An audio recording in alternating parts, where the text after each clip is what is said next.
Hello everyone, I'm Gio and welcome to my YouTube channel, Project Gio. And for my today's project, guys, gumawa ako ng isang summer wear project. Sobrang dali niya lang gawin and you can do it by yourself. Like kung meron kang unexpected summer gala and hindi mo alam kung ano yung gagamitin mo for hawarahan, I got you girl dahil tuturuan kita kung paano siya gawin. Kaya naman, keep on watching.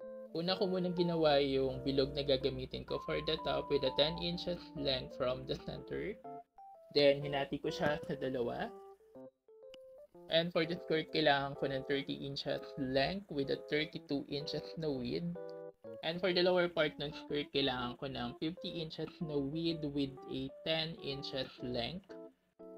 And for the strap, 1 inch lang yung width na gagamitin ko. And yung length, depende yun sa'yo kung gaano kahaba yung gagawin mo na strap. And naghanap ako ng matching na thread na gagamitin ko for this project na pareho ng kulay dun sa tela. Then, inuna ko muna tayin yung mga strap na gagamitin ko for this project dahil mas matrabaho to.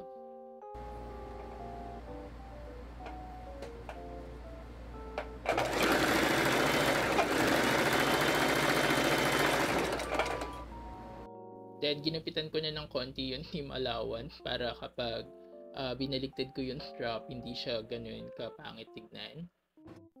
And gumamit ako ng airpin to turn inside out yung strap na tinahi ko. After ko magawa lahat ng strap na gagamitin ko for this project, nilagay ko na siya dun sa unang half nung circle. Then, naglagay din ako ng pin para ma-secure yung placement nung strap.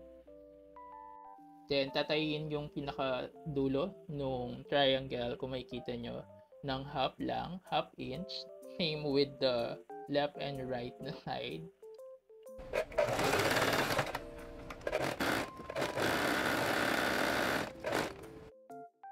Then, gugupitin ko ulit ng konti yung mga tinahi ko na seam allowance.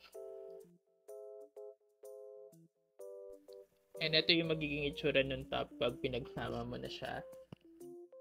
Then, nilagay ko muna sa loob yung kabilang part para matahe yung pinaka-lower part and naglib ako ng open space para dun ko kukuwanin yung nilagay ko sa loob.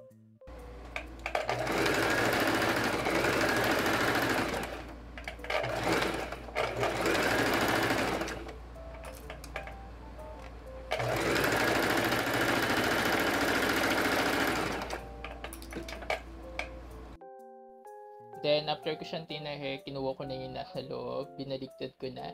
Then, gagawin ko din yun sa kabilang part kung ano yung ginawa ko din sa una.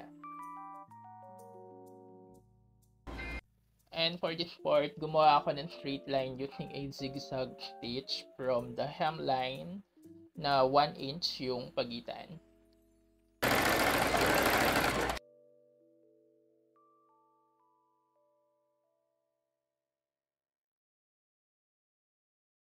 And another straight line, half inch naman from the line na ginawa ko kanina.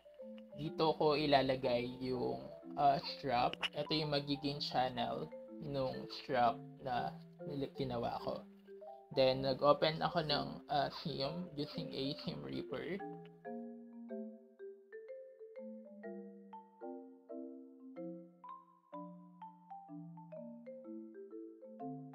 Then, sinimulan ko ng maglagay ng strap using a hairpin.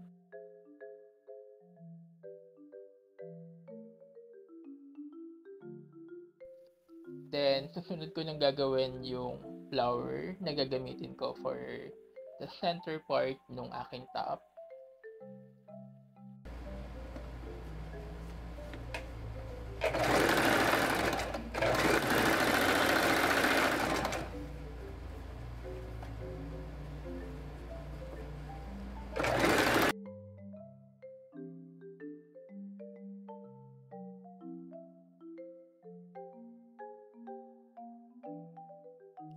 Then, sinimulan ko na mag-hand stitch to create a flower.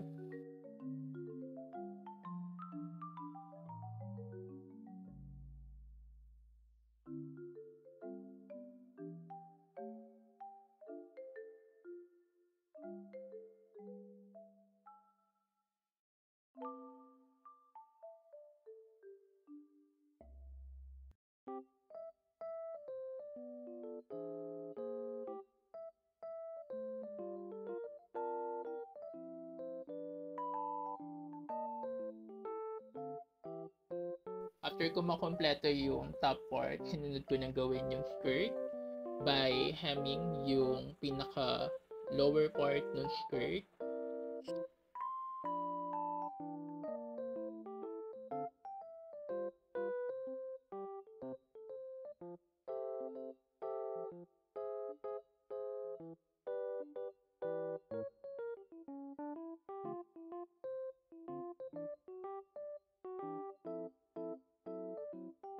Then, pinagsama ko na yung upper part dun sa lower part na naka-gathered.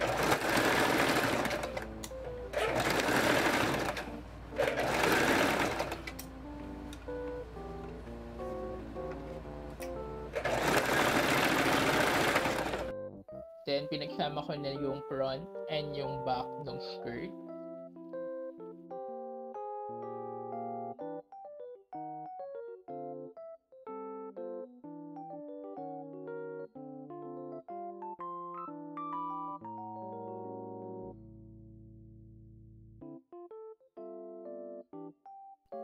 And hindi ko tinahi yung pinaka-top nung aking skirt para paglagyanan ng strap na magiging waistband nung aking skirt part.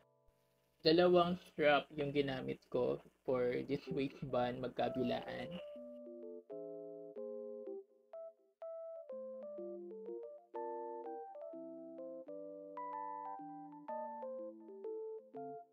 And it's the final look of my summer wear project.